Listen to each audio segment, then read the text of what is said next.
Mi nombre es Elena Martínez, y mi vida cambió para siempre el día que mi tío Ricardo murió. Él era un hombre solitario, un empresario exitoso que nunca se casó ni tuvo hijos. Siempre fuimos cercanos, especialmente después de que mis padres murieran en un accidente cuando yo tenía 15 años.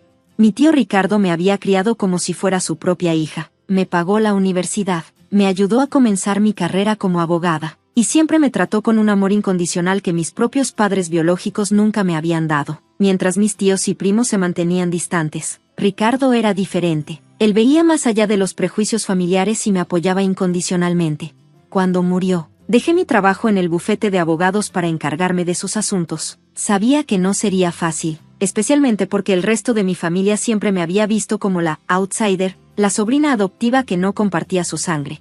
El día de la lectura del testamento, la tensión era palpable. Mi tío Ricardo había dejado una fortuna estimada en más de $50 millones, incluyendo su empresa de construcción, propiedades en 3 estados y una cartera de inversiones impresionante.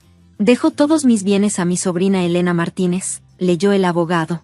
Mi tía Gloria, mi primo Carlos y su esposa Marcela no pudieron ocultar su shock. Sus rostros pasaron del dolor fingido a una rabia apenas contenida. Esto no es justo, murmuró mi tía Gloria. Ella ni siquiera es familia de sangre. Pero yo sabía que Ricardo me consideraba más familia que ellos jamás lo fueron. Mientras ellos lo veían como un banquero de quien podían obtener préstamos o favores, yo lo veía como mi único padre. Lo que ellos no sabían era que Ricardo había previsto su codicia. El testamento incluía una cláusula especial: si alguien intentaba impugnar la herencia, perdería cualquier derecho a una parte de la fortuna. Sin embargo, mi familia no se rendiría tan fácilmente. Los días siguientes fueron una batalla silenciosa. Mi familia comenzó a urdir un plan para disputar el testamento. Una noche, sin querer, escuché una conversación entre mi tía Gloria y mi primo Carlos que cambiaría todo. Tenemos que encontrar una manera de anular el testamento, susurraba Carlos. Contrataré al mejor abogado para demostrar que Ricardo no estaba en sus cabales cuando lo redactó. Mi tía Gloria asintió. Busca cualquier cosa, su edad, su estado mental, incluso rumores sobre presión o manipulación. Necesitamos demostrar que Elena lo manipuló. Lo que ellos no sabían era que había estado grabando su conversación con mi teléfono. Ricardo me había enseñado siempre a estar un paso adelante, a documentar todo. Al día siguiente, citó a toda la familia a una reunión en la oficina principal de la empresa de construcción de mi tío. El ambiente estaba cargado de tensión. Mi primo Carlos llegó con un abogado elegantemente vestido, claramente preparado para una batalla legal. Tenemos pruebas de que el testamento debe ser impugnado, comenzó el abogado con tono arrogante. Pero yo tenía unas bajo la manga. Coloqué mi grabadora en medio de la mesa y reproduje la conversación que había grabado la noche anterior. ¿Están seguros de que quieren seguir adelante?, pregunté con calma.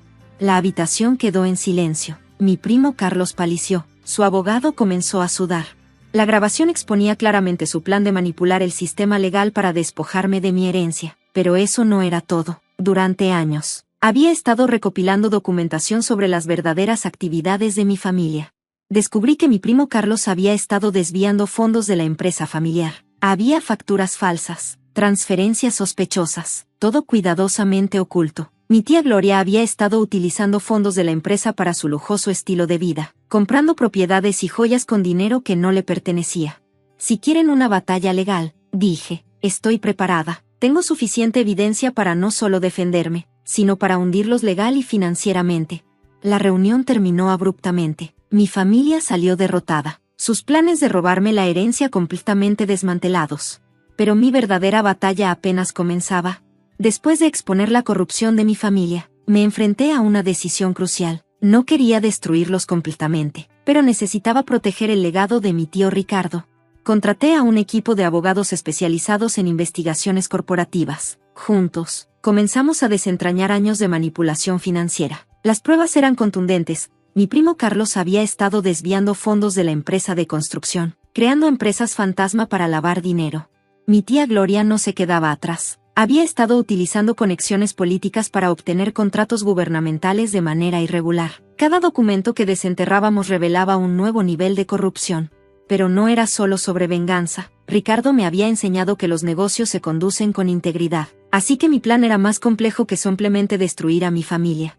Convoqué una reunión final, esta vez, en la sala de juntas de la empresa, con abogados, contadores y un representante de la fiscalía. Tengo 2 opciones. les dije a mi familia. La primera, los entrego a las autoridades y enfrentan cargos criminales por fraude y lavado de dinero. La segunda, se alejan de la empresa. Devuelven todo lo robado y nunca más se acercan a mis negocios. Mi primo Carlos intentó negociar, pero las pruebas eran irrefutables. Su abogado le aconsejó aceptar mis términos. Al final, mi familia aceptó renunciar a cualquier derecho sobre la empresa y las propiedades. Acordaron una compensación mínima que les permitiría vivir sin lujos, pero sin caer en la miseria. Lo más importante era preservar el legado de Ricardo. Convertí su empresa de construcción en un modelo de responsabilidad social. Implementé programas de apoyo a trabajadores, inversiones en tecnología sostenible y becas para jóvenes profesionales de bajos recursos. Cada decisión la consultaba mentalmente con Ricardo. Podía escuchar su voz. La verdadera riqueza no está en el dinero, sino en cómo lo utilizas para ayudar a otros. Años después, mi empresa se convirtió en un referente nacional, no solo por su éxito económico, sino por su compromiso ético. Los mismos medios que antes cubrían los escándalos de mi familia ahora me entrevistaban como un ejemplo de liderazgo empresarial. Mi tía Gloria murió años después, sola y amargada. Mi primo Carlos terminó trabajando como vendedor de seguros, muy lejos de su antigua vida de lujos. Un día, mientras revisaba unos documentos en la oficina, encontré una carta que Ricardo había dejado para mí. Estaba fechada justo antes de su muerte. Querida Elena, decía, sé que el camino no será fácil, pero confío en ti. No porque seas mi sobrina, sino porque eres la persona más íntegra que conozco. No dejes que el rencor guíe tus decisiones. La verdadera victoria no está en destruir a otros, sino en construir algo mejor. Lágrimas rodaron por mis mejillas. Ricardo no solo me había dejado una fortuna, me había dejado un legado mucho más valioso: integridad, compasión y la capacidad de transformar el dolor en oportunidad. Mi historia se convirtió en inspiración para muchos, no por ser una historia de venganza, sino de resiliencia y transformación. Y así, cada día honraba la memoria de Ricardo, no solo con mis logros empresariales, sino con mi forma de ver y entender el mundo. Los años siguientes fueron un periodo de profunda transformación, no solo para mí, sino para toda la empresa que había heredado de mi tío Ricardo. Cada decisión que tomaba llevaba su sello invisible, su filosofía de integridad y compromiso social. Decidí expandir el negocio de construcción hacia áreas que mi tío siempre había soñado pero nunca había podido desarrollar. Implementé un programa de construcción sostenible que revolucionó la industria en nuestro país. Desarrollamos tecnologías de construcción ecológica, creamos viviendas para familias de bajos recursos y establecimos una fundación que ofrecía capacitación técnica a jóvenes de comunidades marginadas.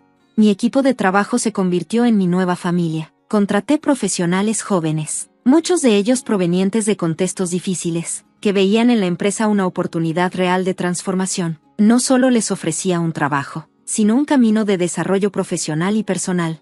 Un día, recibí una llamada que cambiaría nuevamente el rumbo de mi vida. Era Miguel, un antiguo empleado de mi tío que había mantenido contacto conmigo después de su muerte.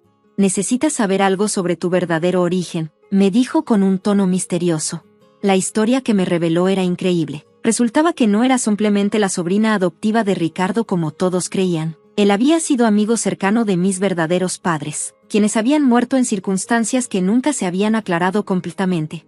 Miguel me entregó un conjunto de documentos y una carta manuscrita de mi padre biológico. En ella, me contaba sobre un proyecto secreto en el que habían estado trabajando antes de su muerte, relacionado con desarrollo tecnológico y energías renovables.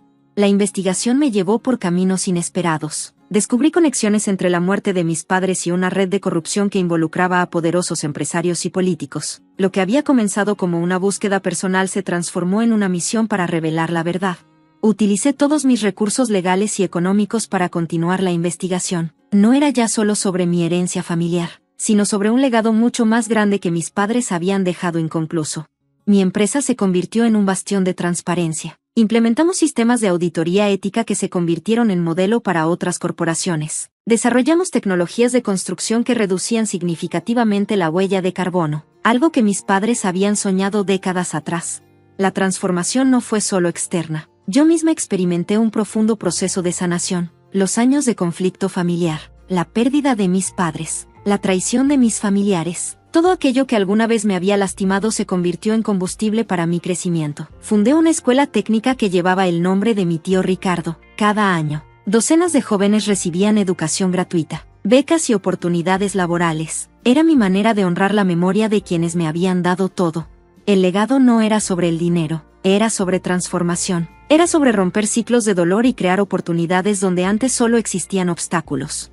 Mi investigación sobre el pasado de mis padres me llevó a descubrir un proyecto tecnológico revolucionario que habían estado desarrollando antes de su muerte. Se trataba de una innovación en energía sostenible que podría transformar completamente la industria energética. Los documentos que Miguel me entregó revelaban conexiones complejas. Mis padres habían sido científicos especializados en energías renovables, trabajando en un proyecto secreto que amenazaba los intereses de poderosas corporaciones petroleras. Su muerte, que siempre se había considerado un accidente, comenzaba a parecer algo más siniestro.